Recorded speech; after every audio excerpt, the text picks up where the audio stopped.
So in our tradition, you can be liberated by a shock. Like if it's something that happens in your life that pulls the ground out from underneath your feet, that's actually liberation. Because there's truth in groundlessness, because that's the truth. That our life is always mutating, everything's always mutating, everything is actually groundless. So a shock can actually liberate. So the first thing is that just the fact that this is out in the woods, it's weird. So it's a little bit like, I don't know. And that's good. So recollection of purity beyond that is that you start understanding what the significance of it is. So when the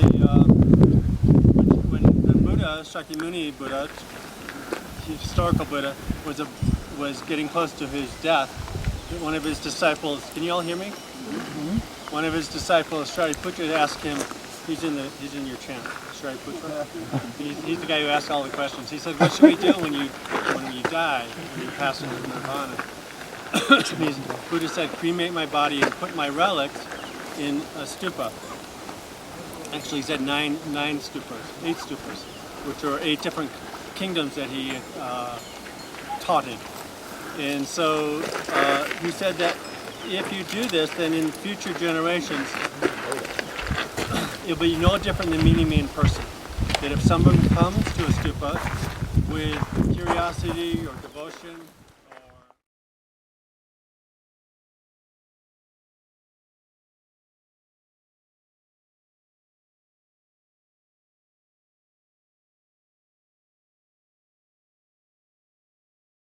soon after childbirth in the Lumbini Grove. So after he's achieved enlightenment, he ascends into the heavens during the rainy season retreat of the monks and nuns.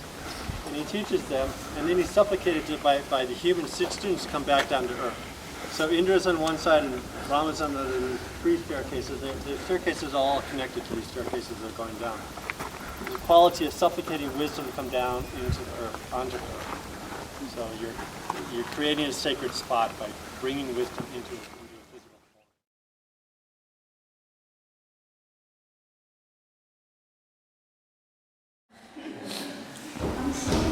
Already being asked.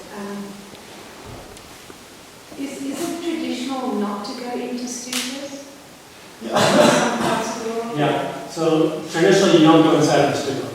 Traditionally they're not that big, they're not this big, and I'd say about 95% of the stupa, 99% of the stupas in the world, you can't go into. They're solid. And so one example of somebody who actually did go inside of the stupa was the king and queen of Shambhala.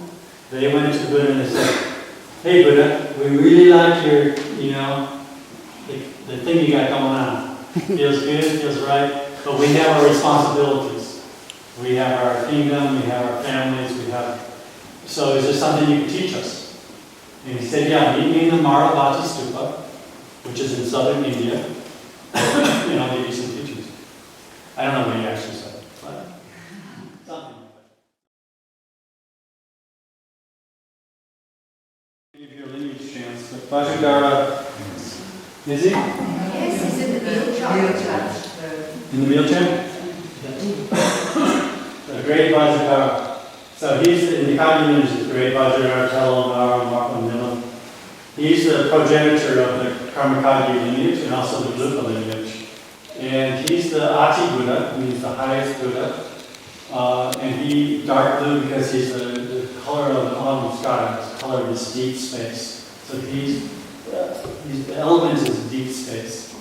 And his arms are crossed, and he's got a bell and a dorji representing, the bell representing the female wisdom and the dorji representing the skillful means of compassion activity. So the inseparability of wisdom and compassion.